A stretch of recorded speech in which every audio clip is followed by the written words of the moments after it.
연령과 상관없이, 연령, 직업, 성별, 경제적 능력, 학식 상관없이 모두가 갖고 있는 게 하나 있어요. 모두가 갖고 있는 것. 답은 1절에 있어요. 네. 네. 하여튼 뭐라고 그러는데, 하여튼 근심이죠. 근심, 그죠? 근심하지 말라. 너희는 근심하지 말라. 요즘 이 근심, 염려, 요즘 많이 이제 주제 중에 하나예요. 요즘 여러분 이 심장 질환자들도 많습니다. 심장 질환, 만성 불안 증세, 이런 것들 다 연결이 돼 있어요. 그래서 많은 사람들이 그 근심으로 이렇게 정신적인 문제만 어려움을 겪는 게 아니고, 그 근심이 깊어지면 그게 뼈까지도 연결이 돼요. 혹시 관절이 아프거들랑 이 근심하고도 연결이 돼 있어요. 이 신경통, 그죠? 근육에도 영향을 미쳐요. 근육, 뼈, 오장육부까지 병들게 돼 있습니다. 우리의 마음의 근심이 얼마나 무서운지 몰라요. 자, 사람들은 이 근심을 완화시키기 위해서 노력을 합니다. 그런데 성공률이 매우 낮아요. 오늘 이 밤에 근심이 치료되는 밤 되기를 축원합니다. 근심이 해결돼야 돼요. 기뻐하리라 그러는데도 기쁨이 하나도 없는 거예요. 근심이 있으면. 그죠? 왜 근심에 빠질까요? 살다 보면 내가 원하는 대로 돌아가지 않아요. 내가 계획했던 것과는 정반대의 길을 걸어갈 때가 많습니다. 일어나지 않았으면 하던 일이 일어나고요, 기대했더니 했던 것은 이루어지지 않는, 이게 우리의 삶이 실제예요. 모두가 성공을 원하지만 성공을 실제로 경험한 사람 많지 않아요. 실패가 훨씬 더 많아요. 그리고 아무리 대단한 성공을 했다 할지라도 그 성공은 완전한 성공이지 않아요. 이 세상에서 성공이라는 말은 한순간의 성공을 말하는 것이지 완성된 성공은 아니에요. 또 예측할 수 없는 사고와 질병들이 늘 일어납니다. 예측을 할 수 없는 거죠. 예측할 수 없는 거. 그러니까 우리가 미래를 알 수 없기 때문에 우리는 염려하고 근심합니다. 자녀의 문제. 부모들은요, 자식 때문에 늘 염려, 근심. 90대신 어머니가 70된 아들에게 늘 걱정하는 거. 제가 어디 집을 제대로 찾아다니나 그러고 말이죠. 내가 은행에 이 빚을 다 갚을 수 있을까? 이런 근심. 배만 조금 아파도 혹시 암이 아닌가?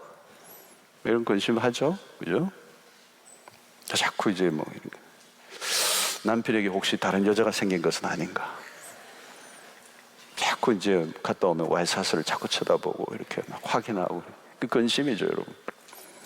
직장을 다니고 있지만 내가 퇴출자의 명단에 들어있지는 않을까? 입시를 준비하고 있는 학생이 내가 원하는 대학에 갈 수 있을까? 그죠? 근심이에요. 나이가 좀 된 우리 젊은 청년들은 이러다가 평생 혼자 되는 거 아닌가? 이런 근심들. 끝도 없습니다. 자, 그런데 오늘 예수님의 제자들이 근심에 빠진 거죠. 그동안은 제자들이 예수님과 신나는 동행을 해왔습니다. 오병이의 기적, 오병이의 기적은 절정이죠. 내가 따르던 예수님이 이 기적을 행하니까 얼마나 신이 났겠어요. 잘 따라왔지. 불치병자들을 치료하고 죽은 자를 일으키고 사람들이 임금 삼으려고 하고, 그 예수님의 제자로 사는 게 얼마나 자랑스럽겠습니까? 자, 오늘 12장, 오늘 이게 14장인데 12장으로 좀 가면 무슨 사건이 있는가 하면 예루살렘 입성을 하시는 예수님의 장면이 나옵니다. 예루살렘에 입성을 할 때 절정입니다. 예수님의 제자들은 아마 뭔가 꿈에 부풀었을 거예요. 이제 꿈이 이루어지는가 보다. 그 왜 그런가 하면은 정치적 메시아로서의 그 어떤 기대가 있었기 때문에 그래요. 이제 제자들이 한 자리 할지도 모른다는 기대감이 있었던 것입니다. 그런데 갑자기 근심 속에 빠지게 되었어요. 이유는 예수님이 다락방에서 마지막 설교를 하는데, 이 다락방 강화라고 그럽니다. 이 설교 때문에요. 이 다락방 강화는 요한복음 13장에서부터 17장까지 쭉 진행이 되는데 일종의 예수님의 고별사입니다. 앞부분에 보면은 먼저 제자 중 하나가 배반할 것을 예고하십니다. 너희들 중 하나는 나를 팔 것이다. 실제로 얼마 있지 않아서 가룟 유다는 이 다락방을 뛰쳐나가죠. 그리고 이어서 또 무슨 말씀을 하냐, 곧 나는 떠날 것인데 더 이상 나를 보지 못할 것이다. 그러자 베드로가 당장 주여 어디로 가시나이까? 예수님이 나의 가는 것을 내가 지금은 따라올 수 없으나 후에는 따라올 것이다. 무엇인가 대화가 잘 안 맞는 얘기를 오고 가고 있는 것이죠. 여전히 베드로는 상황 판단이 좀 느립니다. 행동은 빠른데 상황 파악은 느려요. 주여 내가 지금은 어찌하여 따를 수 없나이까? 주를 위하여 목숨을 부리겠나이다. 베드로는 내어놓을 목이 여러 개 있는 것 같아요. 내놓겠다는 거예요. 예수님이 죽도록 내버려 두지 않겠다는 각오를 내보인 겁니다. 그러나 주님은 베드로를 잘 알고 계셨죠. 내가 나를 위하여 내 목숨을 버리겠느냐? 내가 진실로 진실로 내게 이르노니 닭 울기 전에 내가 3번 나를 부인할 것이다. 자, 여러분, 예수님이 어떤 사람은 배반할 것이고 너희들은 나를 부인하고 도망칠 것이다. 갑자기 시간이 빠르게 진행이 되고 있는 것이죠. 다락방 안의 분위기가 매우 혼란스러워요. 배반, 부인, 예수님이 떠나시는 얘기, 죽으시는 얘기, 일련의 이 사건들이 지금 예수님에 의해서 표현되고 있습니다. 제자들은 그런 것들이 어떻게 연결되는지, 주님이 어떤 의도로 그 말씀을 하시는지 감을 지금 못 잡고 있습니다. 주님이 떠나신다? 어디로 떠나신다는 건가? 만약 예수님이 하신 말씀대로 된다면 집단적인 패닉 상태에 빠지는 것입니다. 혼란에 빠지는 거예요. 그토록 믿고 추종하던 스승이 떠난다는 거예요. 죽는다는 거, 말도 안 되는 거. 그럼 모든 것이 숲으로 돌아가는 것입니다. 부풀어 올랐던 모든 꿈이 다 사라져버려요. 제자들의 걱정은 무엇입니까? 가장 현실적인 거예요. 현실적인 거. 예수님이 죽는 것도 죽는 거지만 당신이 죽으면 어떻게 되느냐는 거예요. 우리는 어떻게 되느냐, 우리의 미래. 당신을 믿고 따르던 우리는 도대체 어떻게 되느냐. 그러니까 이 다락방 안에는 예수님의 설교를 듣는 제자들은 혼란 속에 빠지면서 불안, 두려움, 공포, 근심, 깊은 한숨으로 가득 차 있어요. 저는 이것은 보통 심각한 문제가 아니에요. 사실 제자들은 자신의 모든 것을 다 포기하고 예수를 따랐는데 갑자기 그 스승이 떠나버린 거예요. 다시는 만날 수 없어. 상황이 종료된다는 얘기. 이건 위기죠, 여러분. 위기. 여러분들은 삶의 위기를 만나본 적이 있습니까? 내가 믿고 따르던 모든 것이 한순간에 날아가 버린 적이 있습니까? 다 사라져버린 거예요. 공중분해된 것입니다. 꿈이 다 깨져버린 것입니다. 여러분, 우리가 모두 좋아하는 시편이 가운데 하나 23편이 우리가 참 좋아하는 시입니다. 왜 좋아합니까? 이 구절 가운데서도 특별히 1절, 2절이 유명해요. D를 외우라며 외우는 사람 별로 없어요. 근데 1절, 2절은 다 외워요. 참 너무 멋있는 시잖아요. 여호와는 나의 목자시니 내게 부족함이 없으리라. 너무 멋있어. 그가 나를 푸른 풀밭으로 누이시며 쉴만한 물가로 인도하시는도다. 얼마나 좋아요, 얼마나 좋아. 근데 여기까지 있으면 좋은데 시가 그렇지 않아요. 그 뒤에 사망의 엄침한 골짜기로 다닐자. 이 사망의 엄침한 골짜기에 나와요. 원수의 목전에서 이런 게 나와요.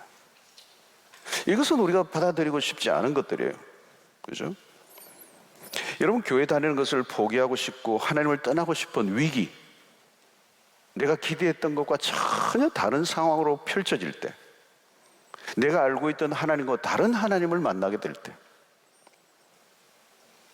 하나님이 좀 이상하다는 거예요. 지금 제자들은 예수님이 이상하다, 이상해. 내가 그토록 믿고 신뢰했던 그 줄이 끊어져 버리는 거예요. 끊어져 버리는 거예요. 여러분, 우리도 종종 벼랑에 떨어지려고 하는 상황에 빠질 때가 있습니다. 살다 보면 여러분, 시편 23편보다 22편이 우리에게 훨씬 더 많이 와닿아요. 23편은 어쩌면 우리의 꿈과 같은 것이고 22편이 우리의 삶의 현실에 늘 부딪히는 부분이에요. 여러분, 23편에 너무 몰두해서 우리는 22편에 무엇이 있는지 우리는 눈길을 잘 주지를 않아요. 그 22편은 잘 우리가 읽지 않습니다. 근데 여러분, 22편 1절로 2절은 이렇게 시작하죠. 내 하나님이여, 내 하나님이여, 어찌 나를 버리셨나이까? 어찌 나를 멀리하여 돕지 아니하시오며 내 신음소리를 듣지 아니하시나이까? 내 하나님이여, 내가 낮에도 부르짖고 밤에도 잠잠하지 아니하오나 응답하지 아니하시나이다. 이 처참한 상태에 빠져 있는 거죠, 시인이. 이 메시아를 가리키는 시이지만 오늘 사실 우리가 살아가는 현실에서 경험하는 것입니다. 부르짖고 부르짖는데도 응답하지 아니하시는 하나님, 어찌 나를 버리십니까? 어찌하여 나를 돕지 아니하십니까? 가장 심각한 현실은 버림받는 것이죠. 버림받는, 어찌하여 나를 버리셨나이까? 여러분, 하나님으로부터 버림받은 것 같은 그 순간보다 더 처절한 것은 없습니다, 이 세상. 사람으로부터 따돌림을 당하는 일도 힘들지만 여러분, 사람들로부터 따돌림 당하는 거 괜찮아요. 하나님이 나를 따돌리지 아니하시면 괜찮아. 근데 가장 믿고 신뢰했던 분으로부터의 버림받음은 최악이죠, 최악. 지금 제자들의 상황이 그렇습니다. 마치 주님으로부터 버림을 받는 듯한 느낌이에요. 그냥 우리를 내버려 두고 가신다는 거예요. 우리는 죽도록 주님을 쫓았는데 주님 갑자기 어디를 떠나버리시고 우리를 두고 떠나버리시는, 이게 버림받은 것 같은 느낌. 지금까지 따랐던 주님이 갑자기 떠나신다는 것은 뭐예요? 절망이죠, 절망. 모든 게 무너지고 모든 게 숲으로 돌아가 버리는. 여러분, 이때 두려움이 오고 근심에 차게 되는 것입니다. 자, 이때 우리 주님이 이들을 향하여, 근심에 사로잡혀 있는 그들을 향하여서 하신 말씀, 너희는 마음에 근심하지 말라. 하나님을 믿으니 또 나를 믿어라. 그러니까 여러분, 이 근심에 대한 첫 번째 주님의 처방이 뭐냐면 믿음이에요, 믿음. 하나님을 믿으니 또 나를 믿어라. 믿음이에요, 믿음. 하나님과 그리스도에 대한 믿음. 여러분, 믿음이란 무엇입니까? 믿음은 그리스도에게, 하나님에게 초점을 맞추는 거예요. 초점을 맞추는 거예요. 근심과 염려는 불신앙에서부터 오는 것입니다. 불신앙이란 무엇입니까? 믿지 않아야 할 것을 믿고 믿어야 할 것을 믿지 않는 것. 그게 불신앙이에요. 여러분, 제자들은 예수님을 따랐지만 예수님을 세속적인 왕으로 믿고 따랐어요. 베드로가 계속 실패한 이유는 뭘까요? 결정적인 순간에 3번 부인한 이유는 무엇에 있는 것입니까? 잘못된 동기예요. 주님을 따르긴 따랐는데 잘못된 동기를 따른 거예요. 세속적인 동기가 있었던 거예요. 자기의 내면의 욕망이 있는 거예요. 여러분, 그렇기 때문에 자기 중심적으로 그리스도를 따라가고 자기의 꿈과 자기의 목표를 가지고 예수님을 따랐던 이들은 예수님의 말씀 이해가 안 되는 거예요. 아무리 노력을 해도 주님의 떠나심과 십자가의 죽음이 해석이 안 되는 거예요. 해석이 안 되는 거예요. 당신이 죽으면 안 된다는 거예요. 당신이 떠나가면 안 된다는 거예요. 결국 이것은 무슨 문제인가 하면 믿음의 문제라는 것입니다. 믿음의 문제. 충분한 설명으로 이해가 되면 믿음을 가질 수 있다고 생각할 수도 있는데 그렇지 않아요. 설명의 문제가 아니에요. 이해의 문제가 아니라 믿음의 문제라는 거예요. 아무리 설명해도 안 믿는 사람 안 믿습니다. 그리고 설명한다고 해서 다 이해할 수 있는 것도 아니에요. 여러분, 초등학교 1, 2학년 아이들에게 뭐 미분, 적분을 아무리 탁월한 유능한 교사가 기가 막히게 설명을 한다고 해도 이해하기 어려워요. 이해하기 어려워요. 여러분, 우리는 복잡한 문제가 일어나면 설명을 원해요. 설명을 원해요. 지금 예수님이 제자들에게 그 떠나가심과 그리고 그 십자가와 부활에 관한 얘기를 지금 다 못 알아들어요. 이해할 수 있도록 설명을 해달라고 요구하는데, 설명을 하면 다 알아들을 수 있을까요? 그렇지 않아요. 여러분, 욥기에서 욥이 당한 고난에 대한 하나님의 반응이 그런 것입니다. 너가 뭘 알아? 예요. 욥기서의 후반부에 가면 이제 하나님이 이제 침묵하시다가 나타나셔서 막 동물들의 세계, 뭐 이 자연 세계에서 일어나는 얘기들을 막 풀어내줘요. 줄줄줄줄줄 하는데 나오는데, 이게 뭘 얘기하느냐면 그침없이 나오는데, 그걸 듣던 욥의 반응이 뭐냐면 내가 아는 것보다 모르는 게 더 많다는 거예요. 그걸 인정하는 거예요. 하나님의 의도는 뭐냐면 너가 뭘 안다고, 너가 뭘 안다고 그 세상의 이치를 너가 알겠느냐. 그러니까 뭐 욥이 나중에 마침내 그 하나님 앞에서 자신의 무지를 인정해요. 여러분, 우리가 알고 다 알고 믿는 것 아닙니다. 여러분, 알고 믿으셨어요? 믿어서 알게 된 거예요. 믿어서 알게 됐지만 다 아는 것도 아니에요. 조금씩 더 알아가는 거예요. 근데 출발은 어디에 있어요? 믿음에 있는 거예요. 믿음으로 성경을 읽어야 돼요. 믿음으로 오늘 또 말씀을 들으셔야 되고요. 믿음으로 하나님 앞에 다가가는 거예요. 우리가 우리의 이성으로 하나님에게 다가갈 수 있는 것처럼 생각하는데 그렇지 않아요. 믿음은 추론이나 막연한 기대가 아니에요. 믿음은 하나님에 대한 전적인 의존, 전적인 신뢰, 하나님의 지혜와 능력에 대한 전적인 신뢰. 여러분, 우리가 스트레스나 중압감이나 심리적 고통은 어떤 문제에 집중할 때 찾아오는 거예요. 그때 사람들은 그 문제를 분석하려고 그래요. 그죠? 그러나 여러분, 분석하면 할수록 그 안에 더 빠져들어가는 거예요. 여러분, 왜 우리가 기도하는 것입니까? 기도하는 이유가 뭐죠? 빌립보서 4장 6절을 보면 아무것도 염려하지 말고 다만 모든 일에 기도와 간구로 너희 구할 것을 감사함으로 하나님께 아뢰라. 참 좋은 구절이죠, 여러분. 이 말은 뭐예요? 염려하는 상황은 뭐예요? 염려도 어딘가 집중하는 거예요. 염려도 묵상하는 거예요. 그 염려하는 어떤 대상에 시간을 막 들이는 거거든요.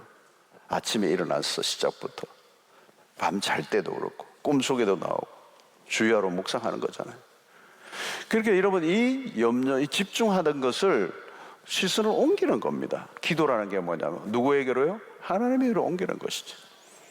오늘도 여러분, 우리가 이 기도의 자리에 나와서 하는 축복이 뭐냐면 우리의 방향을 이 세상에 있다 보면 눈에 띄는 대로 상황에 보면서 그 온갖 것을 바라보면서 염려했던 우리의 마음을 하나로 축약을 해서 어디로요? 하나님에게로 집중하는 거죠. 기도하는 가운데 우리의 관심, 우리의 시선, 우리의 초점, 우리의 모든 마음이 하나님께로 옮기는 거예요. 그 옮기는 이 작업이 믿음이 하는 일이라는 거죠. 오늘도 여러분, 그 믿음을 가지고 나온 백성들이 하나님이 응답하실 거라는 그 믿음을 가지고 온 분들이 그 염려가 있음에도 불구하고 주님 앞에 나와서 이제 엎드려 이 상황을 바라보지 않기로, 더 이상 어떤 그 상황과 대상에 몰두하지 않고 믿음의 행위로 하나님께로만 초점을 맞추기로 결정하는 것. 그 믿음은 단순한 거예요. 어떤 면에서 바라보는 대상을 바꾸는 것입니다. 근데 이게 여러분 평소에 잘 안 되잖아요, 그죠? 그러니까 우리가 함께 모여서 이렇게 기도하는 가운데 그런 이제 은혜가 있는 것이죠. 그래서 주님은 너희 마음에 근심하지 말고, 이건 부정적인 의미에서 근심하지 말고로 끝나지 않죠. 근심하지 마! 그거로 끝나지 않잖아요. 그 근심하지 않는 그 자리에 뭘 가져가요? 믿음을 가져와야 된다. 하나님을 믿으니 또 나를 믿어라. 여러분, 대상을 분명히 하라는 것입니다. 우리에게 문제가 많고 근심과 염려들이 일어나도 불평하지 말라는 거예요. 여러분, 근심이 나쁜 것만은 아니에요. 오히려 은혜로 변할 수 있어요. 근심으로 인해 믿음의 세계로 더 깊이 나아갈 수 있다. 바울이 내가 약할 때 곧 강함이라 그런 고백을 했잖아요. 자신의 연약함으로 하나님께 더 의지할 수 있었던 거죠. 그래서 더 강하게 그분을 의지하고 바라봄으로 그 믿음이 더 강화된 거예요.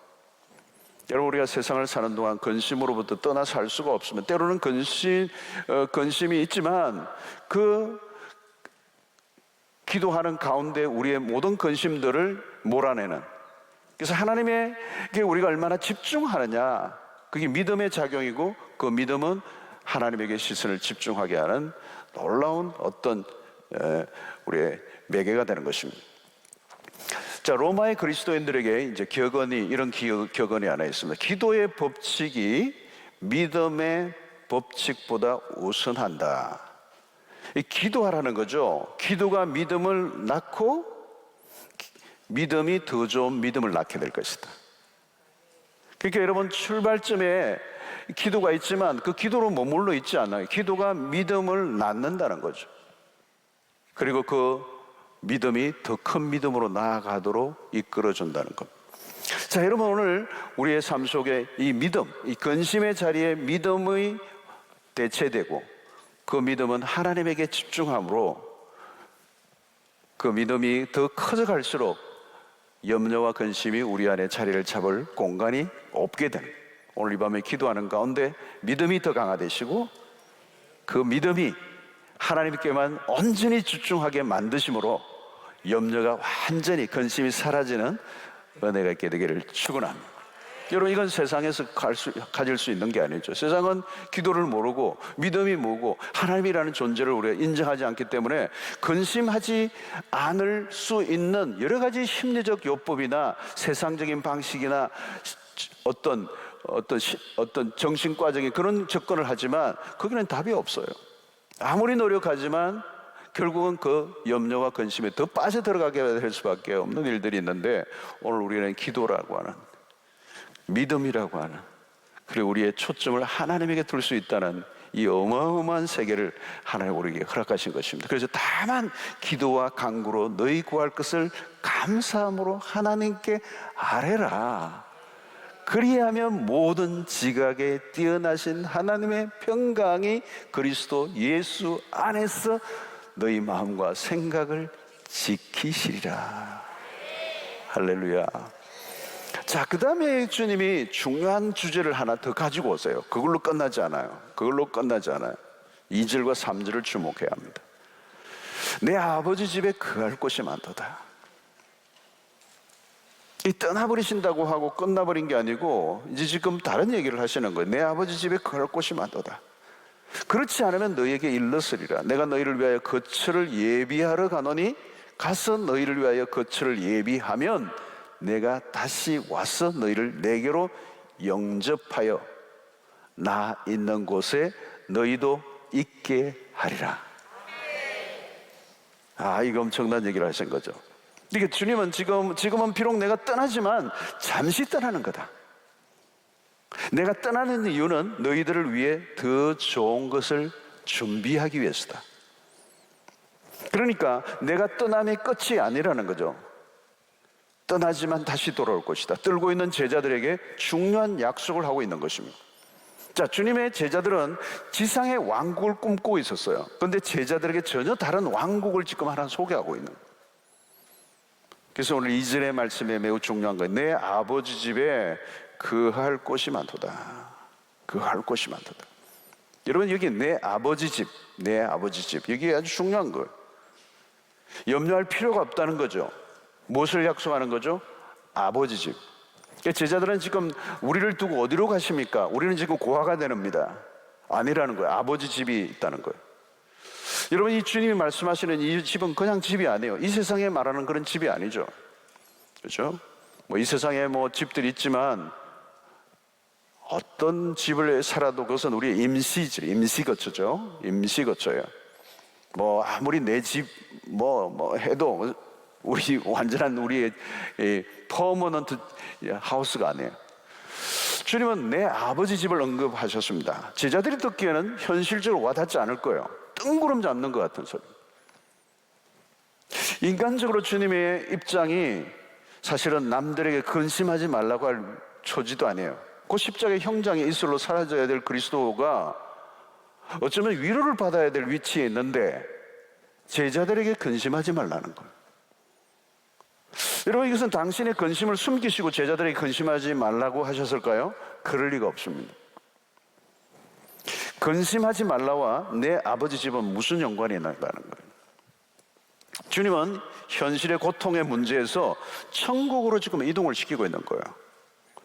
주님이 지금 보여주시고자 하시는 것은 하나님의 나라예요. 하나님의 나라. 하나님의 나라의 비전을 보여주시는 거예요. 이것은 뭔가 하면 죽음 너머의 세계, 죽음의 너머의 세계를 보여주시고 있는 거죠. 여러분, 사람들은 죽음이라는 현실적 고통 때문에 그 죽음 너머를 보지 못해요. 막 단지 죽는 문제에 다 매달려 있어요. 막 죽는다, 내가 죽을 거다. 그럼 죽음 너머를 못 보죠. 주님은 지금 제자들에게 죽음 너머를 보여주시는 거예요. 내 아버지 집을 소개하시는 거예요. 이게 뭐예요? 천국이죠, 천국. 여기에는 종말론이 들어있어요. 종말론. 이 세상의 끝을 예고하고 있다는 거예요. 다른 세계가 있다는 거예요. 주님은 제자들에게 눈을 돌려서 끝나지 않을 것을 바라보게 하신다는 거예요. 지금 제자들은 지금 눈에 보이는, 그죠? 눈에 보이는 거예요. 새로운 안경을 끼게 하시는 거죠. 여러분, 바울은 이제 그걸 보았어요. 하나님, 하늘나라의 비전을 본 사람이에요, 바울은. 그래서 빌립보서 3장 27절에는 뭐라고 말씀합니까? 그러나 우리의 시민권은 하늘에 있는지라. 우리의 시민권은 하늘에 있는지라. 거기로부터 구원하는 자 곧 주 예수 그리스도를 기다리노니. 고린도서 5장 1절에 보면 만일 땅에 있는 우리의 장막집이 무너지면 하나님께서 지으신 집, 곧 손으로 지은 것이 아니요 하늘에 있는 영원한 집이 우리에게 있는 줄 아느니라. 참으로 우리가 여기 있어 탄식하며 하늘로부터 오는 우리 처소로 덧입기를 간절히 사모하노라 그랬어요. 여러분, 히브리서에서도 믿음의 조상 아브라함이 본 것도 이거예요. 이 영원한 본향을 본 것이죠. 여러분, 주님은 지금 자신 있게 제자들에게 말씀합니다. 너희는 마음에 근심하지 말라. 하나님을 믿으니 또 나를 믿어라. 지금은 힘들고 지쳐 있을지라도 최종적으로는 아버지 집이 준비되어 있다. 그 집은 스위트홈이에요. 스위트홈. 왜? 하나님의 임재로 가득한 곳이다. 그 성경에서 뭐라고 해요? 이것을 새하늘과 새 땅이라. 새 땅이라. 많은 그리스도인들은 이 천국에 대해서 별로 흥미를 가지고 있지 않아요. 인기 없는 주제예요. 천국이 인기 없는 주제가 된 거예요. 어떻게 보면 우리의 설교자들도 이 천국을 잘 얘기를 많이 안 하는 거예요. 뭐 지금 여기에서 이루어지는 것들만 자꾸 얘기하고 영원한 참된 미래에 다가올 이 천국을 놓쳐버렸어. 천국 얘기하면 뭐 해운대보다 괜찮을까? 뭐 이렇게 생각하고. 뭐죠, 여러분? 실제적이지 않아 보이는 거예요. 마치 강남에 수십억 되는 아파트를 꿈꾸고 있는데 변두리 동네에 뭐가 비닐하우스를 약속하는 것 같아요. 너무 이게 나하고 안 맞고 내가 별로 흥미 없는 거예요. 여러분, 일상을 살다 보면 우리의 눈이 문제인데요. 우리의 눈이 세상에 자꾸 적응이 되는 거예요. 세상의 것들에 자꾸 눈독을 들이는 거죠. 하나님의 나라에 대해서는 눈이 닫혀 있는 거예요, 여러분. 여러분, 예수님이 요즘 제가 마가복음을 설교하는데 마가복음도 마찬가지입니다. 하나님의 나라에 대한 얘기를 하고 있고 하나님의 나라가 주제고 하나님의 나라에 대한 비유를 하시고 하나님의 나라가 전부예요. 그래서 예수 그리스도가 오심으로 하나님의 나라가 이미 시작됐고 이루어져 가고 있고 그 완성이 다가오고 있는. 여러분, 근데 우리는 이 세상에 자꾸 이게 눈독을 들이므로 우리의 시력을 잃어버린 것이죠. 영혼을 보는 시력을 잃어버린 거예요. 그러니까 너무 가까이 있는 것만 보는 약시가 돼버린 거예요. 약시가 됐어요. 여러분, 시력 회복의 관건입니다. 세상이 전부인 것처럼 착각이 되는 거예요. 지금 예수님의 제자들의 걱정과 염려가 그거예요. 지금 당장 자신들이 먹고 살 당신들이 가지고 있는 이 꿈이 무너지는, 조금 더 크게 얘기하면 로마로부터 지배를 받고 있는 이 나라가 전혀 회복의 기미가 보이지 않는 정치적인 해방. 큰 문제죠. 그것도 작은 문제는 아니죠. 근데 거기에만 빠져 있으면 답이 없는 거예요. 답이 없는 거예요. 여러분, 우리가 열심히 사는 게 중요하죠. 근데 어떤 사람은 현실 감각은 너무 뛰어나는데 영혼에 대한 감각이 전혀 없어요. 여러분, 신자를 누구라고 얘기하냐면, 신자는요, 신자와 세상의 사람과 크게 구분을 하면요, 영혼을, 이제 우리는 영원의 눈을 뜬 사람들이에요. 세상은 뭐예요, 여러분? 이 세상밖에 없어요. 그러니까 삶의 방식이 여기서 어마어마한 큰 차이가 나는 거예요. 이 세상이 전부인 사람과 이 세상의 전부가 아니고, 이 세상은 그림자에 불과하고 실제가 있다라고 하는 걸 믿는 사람과의 삶의 간격은 완전히 다르다. 완전히 다르다. 만약에 오늘도 우리가 예수님의 제자들처럼 이 세상의 왕국, 이 유대민족에 대한 정치적 해방만 꿈꾸고 산다면 여러분, 근심은 사라질 리가 없어요. 여러분, 이 세상의 나라가 완전한 나라가 어디 있어요? 요즘 미국 보세요. 뭐 전쟁이 일어날 것 같아요. 전쟁하다. 민주주의 국가인데 혼란 속에 있어. 혼란 속에 있어.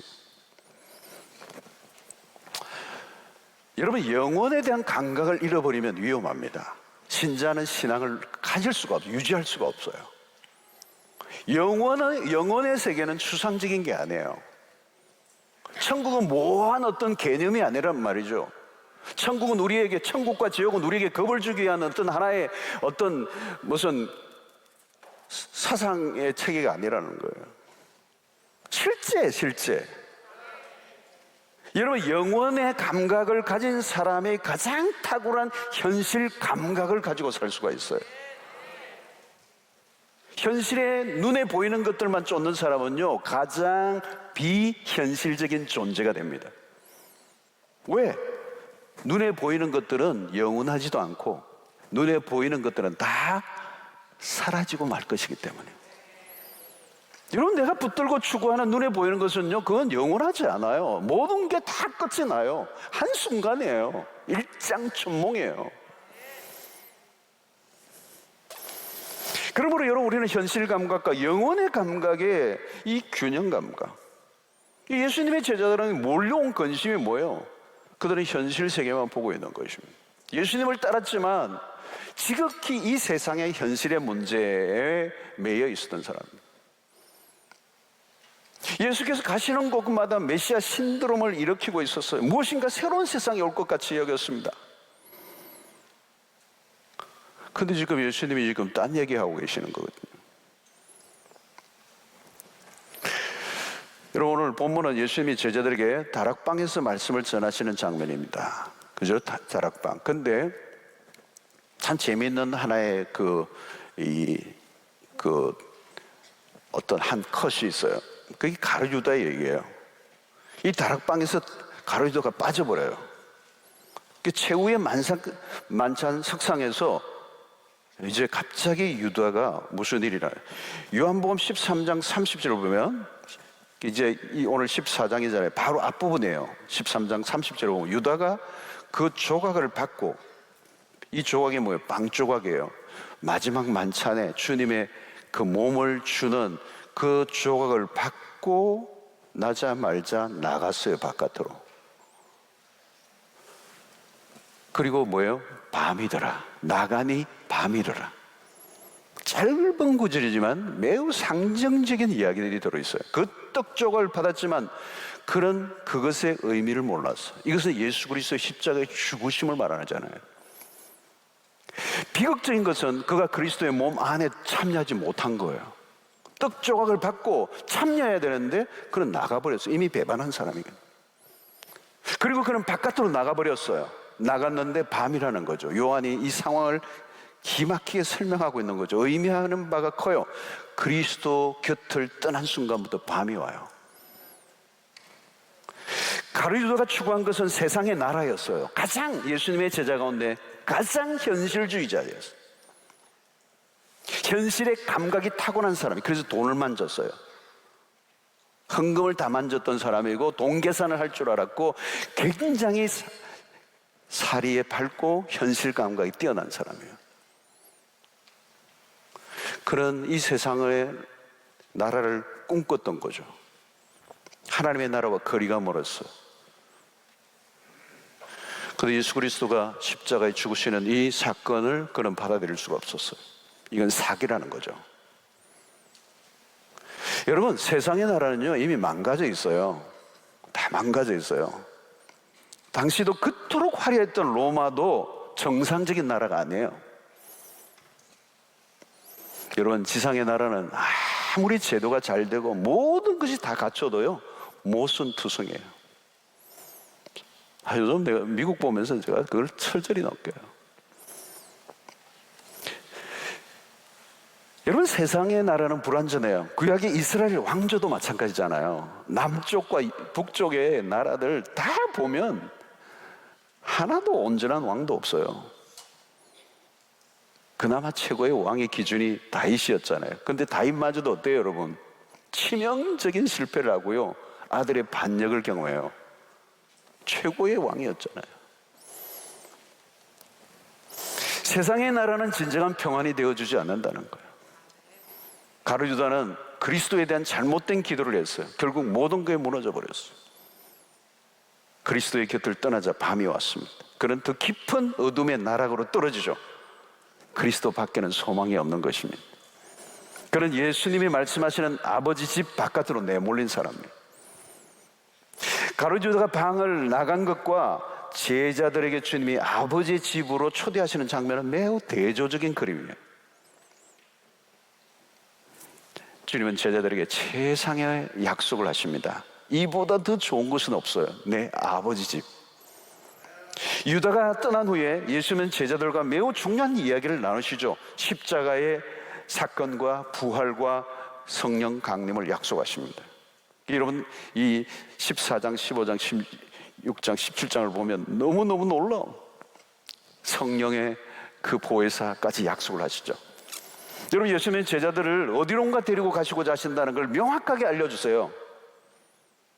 우리가 가야 할 곳이 어딘가, 그 시선을 분명하게 집중하게 만들어요. 사랑하는 성도 여러분, 모세는 인생의 날수가 7, 80년 정도라고 얘기했어요. 그런데 그것마저도 너무 빨리 지나간다. 모세는 자신의 인생이 그렇게 짧다는 걸 알았어요.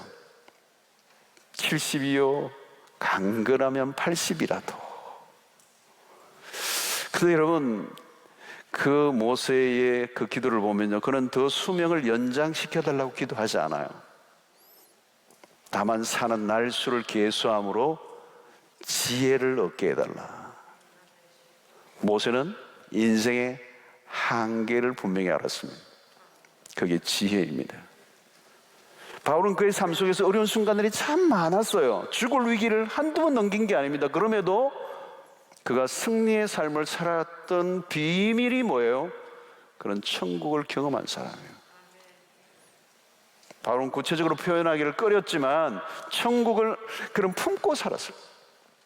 그건 죽음에 대한 기대감을 가졌어요. 천상병 시인이라고 유명한 시인이 있죠. 그는 죽는 날을 이렇게 얘기해요. 소풍 가는 날. 하늘 비전을 가진 사람들만이 가질 수 있는 특권이에요.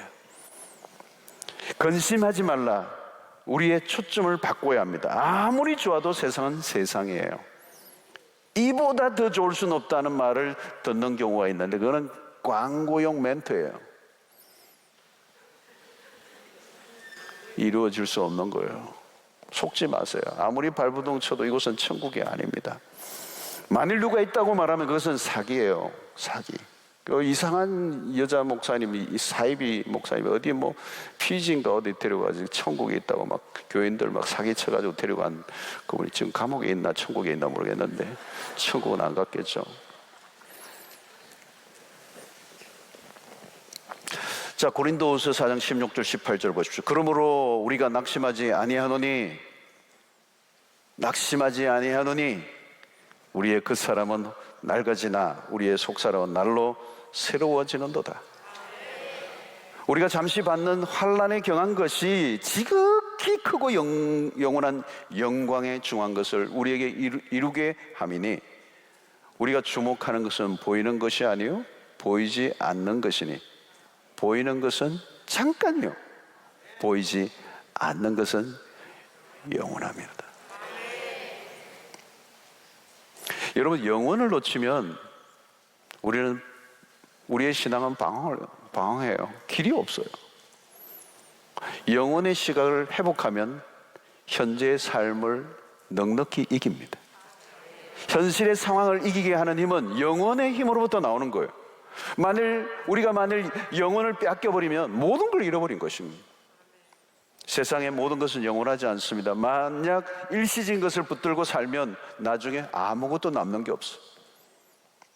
성도 여러분, 이 땅에서 승부를 내려고 하지 마십시오. 그러면 답이 안 나와요. 이 세상은 우리가 알 수 없는 의문의 사건들, 이해할 수 없는 문제들, 설명할 수 없는 고통의 문제들로 꽉 차 있어요. 코로나도 여러분 우리가 참 설명이 어려워요. 뭐 신학적으로 뭐 유명한 목사님들이 다양한 형태로 뭐 이런 예는 들 수 있는데 완전한 해답은 없어요. 여러분, 우리가 이 땅에서 사는 것이 목표라면 지금이라도 신앙을 그만둬야 돼요.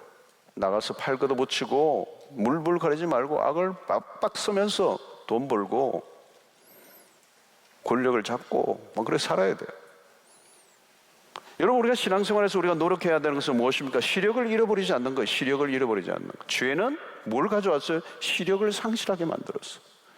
그 시력의 상실이 뭡니까, 여러분? 영원을 보지 못하게 한 것입니다. 멀리 보지 못하게 한 것입니다. 너무도 가까운 것만 볼 수 있는 약시예요. 천국을 보지 못하는 것입니다. 믿음은 우리에게 시력을 회복하게 해주셨고 우리의 시선을 이 죽음 너머의 영혼의 세계를 보는 눈을 열어주신 거예요. 그 영혼이 우리에게 다가옵니다. 주님은 다시 오실 것이라고 말씀합니다. 세상의 모든 것이 다 끝이 나고 말지만 주님은 우리에게 영혼을 약속하십니다. 여러분, 100년이 긴 것 같죠? 한여름밤의 꿈이에요.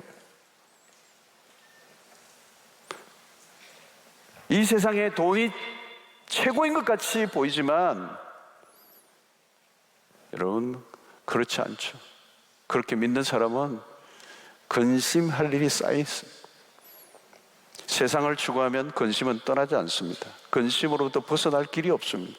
우리는 주님의 말씀에 귀를 기울여야 합니다.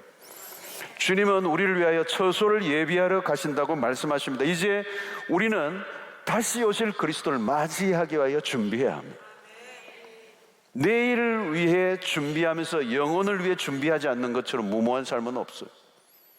어떤 사람은 장기 계획을 한대요. 장기 계획. 여러분, 장기 계획이 뭐예요? 노후예요? 60세 이상인가요? 아니면 뭐 장기 계획을 하는 게 어떤 게 장기 계획이죠, 여러분? 어떤 분은 장기 계획이 집 가지는 거래요. 여러분,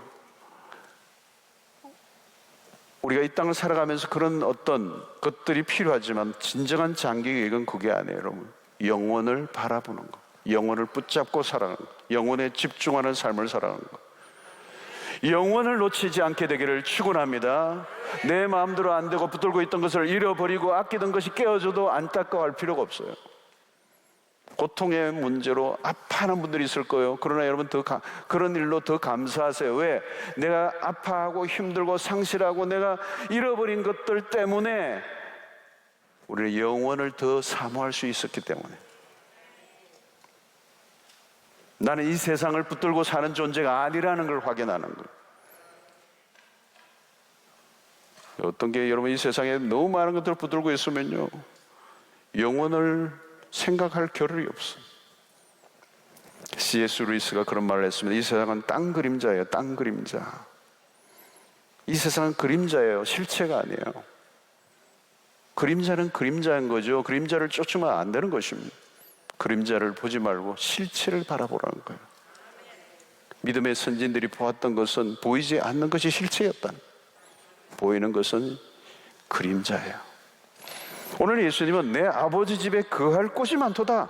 예수님은 본문에서 아버지라는 단어를 가져와요. 근심하고 있는 이 제자들을 향하여 아버지 집에 거할 곳이 많도다. 우리를 아버지의 그 가족 공동체 안으로 초대하는 것이죠. 아들이신 그리스도가 아버지 집을 소개하는 거죠. 근심에 떠는 제자들을 따뜻하게 맞아주시는 음성입니다. 여러분, 세상에 어디에도 우리를 따뜻하게 맞아줄 공간은 없습니다. 어디를 가도 비좁아요. 밀어내요. 요즘 보니까 죽어도 마찬가지. 공원묘지가 얼마나 꽉 찼는지. 없어. 그래서 이제 오래 묻혀있던 분은 이제 시한이 끝나면 드러내고 다른 사람을 집어넣어요. 내 아버지 집에는 거할 곳이 많도다. 여러분, 제자들은 어쩌면 그 사회에서 철저히 외톨이가 될 운명입니다. 그런데 주님은 아버지 집으로 초대하는 거죠. 아버지 집 안에는 많은 의미가 들어있어요. 하나님의 나라의 인사이드가 된다는 거예요. 그곳에서 아버지의 모든 것을 함께 누리는, 더 이상 떠돌이들이 아니라는 거예요. 근데 가룟유다는 뛰쳐나가버려서 영원한 아웃사이드가 돼버린 거예요. 여러분, 아버지 집의 핵심은 아버지에게 있습니다. 주님은 제자들에게 자신의 부재가 축복이 된다고 말씀하시죠. 아버지 집의 약속 안에 모든 게 다 담겨있기 때문에 그렇습니다. 탕자의 비유에서 아들은 아버지 집으로 돌아감으로 모든 상황이 종결돼요. 방황이 끝이 나고 진정한 회복과 치유와 안식을 누리는 아버지 집. 여러분, 시편 23편도 최고의 클라이막스는 1절이 아니에요. 2절도 아니에요. 마지막 6절이에요. 아버지 집에 영원히 거하리로다. 핸델의 메시아에서도 여러분, 할렐루야의 마지막이 영원히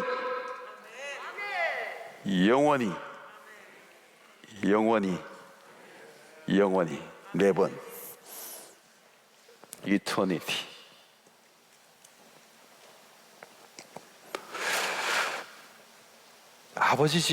아버지가 계시는 집이기 때문에 그 집은 기대가 되는 거죠. 그 집에 초대받았다는 것, 그 아버지의 존재 안에서 흘러나오는 풍요를 누리는 것, 더 이상 홀로가 아니라 그 아버지의 그 풍성한 것을 함께 누리는. 우리는 자꾸 이 세상에서 승부를 내려고 합니다. 그러나 여러분, 여기에는 영원한 집을 지을 수가 없어요. 아무리 잘 지어도 안전하지 않아요. 이 세상의 것들은 잠시 머물다 갈 여관과 같습니다. 잠시 쉴 수는 있지만 계속 머물고자 하면 불편해져요. 여러분, 세상이 우리를 부러워합니까? 아니면 우리가 세상을 부러워하고 있습니다. 세상 사람들이 근심하는 주제로 우리가 근심하고 있다면 무엇인가 뒤틀려 있는 거예요. 세상의 사람들이 근심하고 있는 그 주제를 나도 똑같이 근심하고 있다면 나는 지금 하나님을 추구하는 게 아니라 세상을 쫓고 있는. 여러분, 이 세상에 어떤 것도 우리 아버지 집에 약속을 보장받은 하나님의 백성들은 그 영혼의 눈을 뜬 이후에는 우리는 이 세상의 어떤 것들이 우리를 근심으로 몰아갈 수 없다는 거예요. 무엇이 나를 그렇게 근심으로 빠지게 하고 있는가요? 여러분, 우리는 이제 우리를 근심하게 할 수 있는 것이 이 세상에 없어야 돼요. 하나님을 믿으니 또 나를 믿어라. 내 아버지 집에는 거할 곳이 많도다. 내가 떠나는 것이 유익한 것은 내가 너희들을 위하여 그 처소를 예비하러 가기 때문이다. 내가 다시 너희들에게로 오리라. 너희를 고아처럼 버려두지 아니하겠다. 나 있는 곳에 너희도 있게 하리라.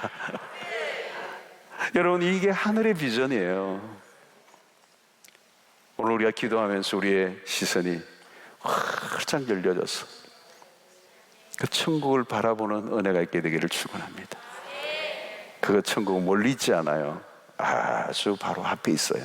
우리 모두에게 약속된 그 아버지 집, 만물을 새롭게 하고 우리를 완전히 회복시키시는 그 하늘의 비전이 우리를 압도하고 있다면, 우리에게 뭐 좀 뺏겨도 사라져도 놓쳐도 가지고 있지 않아도 doesn't matter, 상관없어요. 우리를 근심하게 할 수 없어요. 아버지의 평강으로 나를 사로잡는 은혜를 누리게 될 줄로 믿습니다. 우리를 근심하게 하고 있는 모든 묶인 그릇으로부터 자유함을 얻는 은혜가 있게 되기를 축원합니다. 하나님을 믿으니 또 나를 믿으라. 할렐루야.